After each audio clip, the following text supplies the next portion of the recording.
अब दिखेगा भारत। नमस्कार, मैं खुशी और आप देख रहे हैं अब देखेगा भारत। आइए नजर डालते हैं आज की बड़ी खबर पर। यूसीसी के प्रारूप पर फिर से विचार करेगा लॉ कमीशन। पुराने कानूनों की समीक्षा की होगी। 22वें विधि आयोग को 1 करोड़ सुझाव मिले थे। सरकार द्वारा 23वें विधि आयोग ने गठन की घोषणा के साथ ही यूनिफॉर्म सिविल कोड के कानूनी प्रारूप पर फिर नए सिरे से विचार का रास्ता साफ हो गया है। विधि आयोग सभी धर्मों के लिए समान नागरिक संहिता बनाने की दिशा में काम करेगा। इससे पहले जस्टिस बीएस चौहान की अध्यक्षता वाले 21वें विधि आयोग ने राय जाहिर की थी कि देश में यूनिफॉर्म सिविल कोड की ना तो जरूरत है और न ये वांछनीय है। इसके बाद 21वें विधि आयोग ने आंशिक रूप से यूनिफॉर्म सिविल कोड के प्रारूप पर आगे कदम रखा।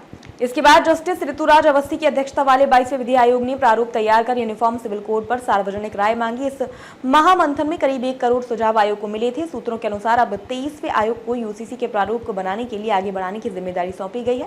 टैक्स ब्यूरोक्रेसी कानूनों का सरलीकरण भी बड़ी चुनौती। अर्थव्यवस्था में बाधक पुराने कानूनों की समीक्षा आयोग के लिए चुनौती है। दरअसल नीति आयोग ने ऐसे कानूनों की बड़ी सूची तैयार की है जिन्हें वह विकसित भारत के रास्ते की बड़ी रुकावट मानता है। इसके साथ ही टैक्स ब्यूरोक्रेसी और सरकारी नियमों के अनुपालन की भी बाधाएं दूर करने की चुनौती है।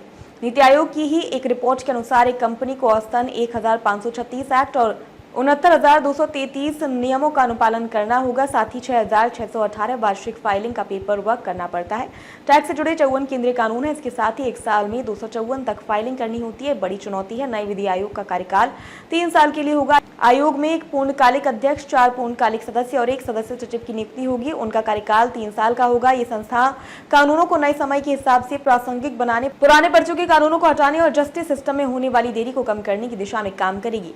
6 फरवरी 2024 को उत्तराखंड के सीएम पुष्कर धामी ने विधानसभा में यूनिफॉर्म सिविल कोड यानी यूसीसी बिल पेश किया। इस बिल के कानून बनते ही उत्तराखंड में लिव इन रिलेशनशिप में रह रहे लोगों को रजिस्ट्रेशन कराना जरूरी हो जाएगा। ऐसा नहीं करने पर 6 महीने तक की सजा हो सकती है। इसके अलावा पति या पत्नी के जीवित रहते हुए दूसरी शादी भी गैरकानूनी मानी जाएगी। कमजोर वर्गों को प्रभावित करने वाले कानूनों की समीक्षा 23वें विधि आयोग को इन मुद्दों पर प्रमुखता से विचार करने का दायित्व सौंपा गया है। इनमें से कुछ अहम मुद्दे इस प्रकार हैं। वर्तमान के उन कानूनों की समीक्षा करना जो गरीबों और कमजोर वर्गों के लोगों को प्रभावित करते हैं। देश में लैंगिक समानता के लिए कानूनी सुधार सुझाना, कानून की प्रचलित प्रक्रियाओं व शब्दावली का सरलीकरण करना, जस्टिस सिस्टम को और अधिक कारगर और कार्यकुशल बनाना ताकि न्याय देने में देरी ना हो। अब तक के लिए बस इतना ही। फिर होगी आपसे मुलाकात ऐसी एक और बड़ी खबर के साथ। अब तक के लिए नमस्कार और देखते रहिए अब देखेगा भारत।